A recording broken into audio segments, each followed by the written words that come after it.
옛날에 남매 헨젤과 그레텔은 가난한 나무꾼 아버지 그리고 마음씨 고약한 새어머니와 함께 살고 있었습니다. 너무 가난해서 먹을 게 부족해지자 새어머니는 남편에게 아이들을 깊은 숲속에 버리자고 제안하고 그 이야기를 들은 헨젤과 그레텔은 밤에 몰래 나가 하얀 자갈을 주워옵니다. 그레텔, 걱정 마. 오빠만 믿어봐. 남매는 숲길 중간중간에 흘려둔 자갈을 따라 무사히 집으로 돌아오지만 계모는 다시 한번 아이들을 버리기로 계획합니다. 이것들 머리를 썼겠다. 이번엔 절대 안 되지. 오빠, 우리가 남겨둔 빵을 새들이 다 먹어버렸나 봐. 우리 이제 어떡해? 걱정 마. 오빠만 믿으라니까. 길을 잃은 아이들은 늙은 마녀의 과자집에 갇히게 되지만 이때도 남매는 희망을 잃지 않고 기지를 발휘합니다. 헨젤, 어디 손 좀 내밀어봐. 아니 뭐 이래 이거. 왜 이렇게 삐쩍 말랐어? 안 되겠어. 네 동생부터 잡아먹어야겠다. 그레텔, 이리 와라. 그레텔. 그레텔, 이리 온. 이 뜨끈뜨끈한 오븐 곁으로. 그렇게는 안 되죠. 우와! 와, 내 동생 최고. 정말 읽을 때마다 정말 최강 남매의 이야기예요. 근데 이게 독립심하고 어떻게 재밌게 연결이 될까요? 네, 사실 이제 이야기가 아이의 독립심뿐만 아니고 자기 자아성장에 아주 굉장히 중요한 그런 이야기입니다. 네. 그래서 이게 도대체 무슨 의미가 있을까? 이제 몇 가지를 우리가 생각해 볼 수 있는데요. 이게 많은 옛 이야기들이 답습하고 있는 그 이야기 패턴을 그대로 밟아가고 있는데요. 네. 아마 다른 신데렐라, 백설공주, 우리나라 콩쥐팥쥐 다 생각해 보세요. 이상하게 착한 친엄마는 일찍 죽습니다. 네, 그래서 이야기의 주제는 착한 엄마 대 천분의 나쁜 엄마 맞습니다. 이렇게 볼 수 있는데요. 착한 엄마는 그렇게 예쁠 수가 없어요. 그런데 이 새로 들어온 새엄마는 어떻게 이런 엄마랑 재혼을 했을까? 이 아빠는 그러니까. 이런 의심이 들 정도로 너무 사악하고 못생기고 네. 장하홍련전에 보면 진짜 이야기 뭐 기가 막히거든요. 네. 외모가. 이건 도대체 이건 무슨 의미일까? 이게 뭐냐면요. 아이들은 누구나 다 이 너무 뭐든지 다 잘해주고 예뻐해주고 다 해주는 엄마를 누구나 꿈꿉니다. 그런데 현실적으로 그런 엄마는 없다. 없다는 거죠. 예, 이거를 깨닫는 순간이 독립심의 시발점이 됩니다. 아하.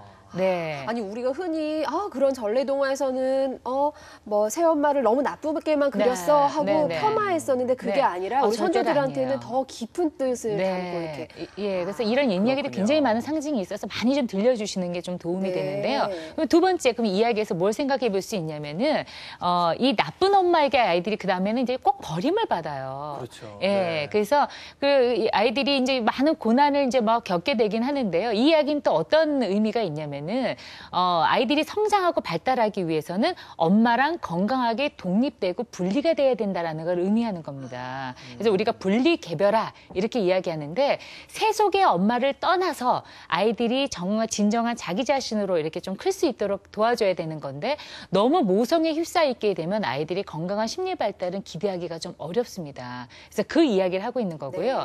네. 세 번째로 근데 이 아이들이 그런 다음에 마녀를 또 만나죠. 마녀는 고난의 상징이기도 하지만 사실 처음 마녀를 만날 때 과자집을 막 뜯어먹거든요. 근데 네. 그때 마녀가 처음부터 이놈 하지 않았어요. 먹으라고 한단 네. 말이에요. 아이들 너무 아직까지 상냥하게. 기대를 저버리지 않아요. 내가 아무리 물어뜯고 내가 막 못살게 굴어도 나를 사랑해 줄 수 있는 엄마를 원하지만 그런 엄마는 없다는 걸 뼈저리게 느끼면서 아이들이 여기서부터 고난을 헤쳐나가기 시작하죠. 그러면서 아이들이 여기서 이제 문제 해결을 해나가게 됩니다. 그래서 여기서 동화에 소개되지 않았지만 결국엔 아이들이 그러면서 보석을 찾아서 마녀를 죽이고 보석을 찾아서 떠나는데요. 네. 보석이라고 하는 것이 바로 자기 자신을 상징하는 어떤 그런 상징물이다 이렇게 이해하시면 됩니다. 그래서 아이들이 엄마를 떠나서 많은 고난을 겪으면서 결국 자기 문제를 해결해 나가면서 진정한 자기 자신으로 거듭나는 거. 이게 이야기의 주제입니다. 그래서 아이들이 이 과정이라는 것이 바로 아이들이 건강하게 성장하기 위해서는 이런 독립심, 자율성, 주도성이 반드시 보장되어야 된다. 이런 걸 알려주는 이야기입니다. 그렇군요. 예, 선생님 말씀 기억하면서 오늘 꼭 헨젤과 그레텔 한번 꼭 읽어줘야겠어요. 네. 근데 사실 이 독립심이라고 하면 네, 뭐 네. 남의 집 불구경 하듯이 뭐 그래 중요하지 이렇게 생각하는 분이나 네. 아니면 뭐 때 되면 다 뭐 독립심은 생기는 거 아니겠어 이러신 분도 있는 것 같은데 네. 이 독립심이 왜 그렇게 중요한지 한번 다시 한번 짚어주시면 좋겠습니다. 그러니까 첫 번째로는 건강한 발달 욕구예요. 이 많은 옛 이야기들이 지금 헨젤과 그레텔과 같은 동일한 패턴을 다 밟아가고 있거든요. 있거든요. 네. 그 이야기는 무슨 이야기냐면 모든 사람에게는 이런 욕구가 있다는 겁니다.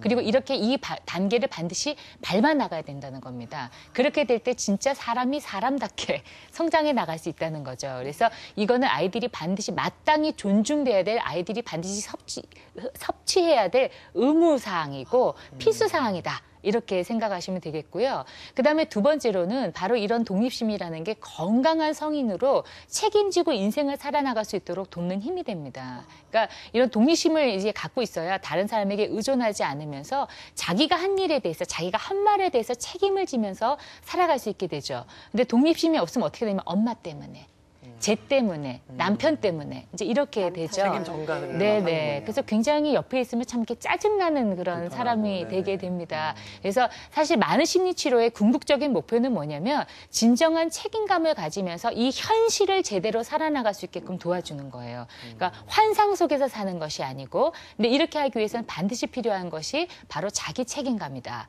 근데 이것은 바로 독립심이 바로 그 기본이 되는 거다. 이렇게 좀 볼 수가 있겠습니다. 그다음에 이제 세 번째로는 다른 사람하고 동등한 관계를 맺기 위해서 반드시 필요한 것이 독립심입니다. 그러니까 독립심이 없고 의존하게 되면은요, 어떻게 되냐면 내가 어떻게 하면 저 사람한테 빌붙어서 내가 어떻게 하면 저 사람한테 내가 이익을 얻을까, 이거를 골똘히 생각하게 됩니다. 그러니까 즉 기생하게 되는 거죠.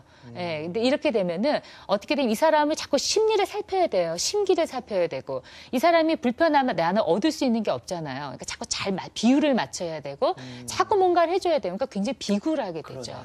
그래서 예속되거나 복종되는 삶을 살면서 항상 이 마음속에 내가 어떻게 하면 얻을까, 요 생각만 하고 있죠. 그래서 동등한 관계를 맺기가 어려우니까 결론적으로 마지막으로는 어떻게 되냐면 진정한 사랑의 관계를 맺어나가기가 어렵게 됩니다.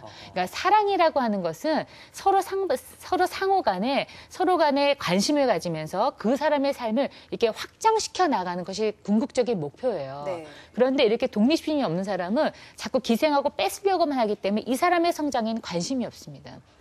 남편의 성장에 관심이 없어요.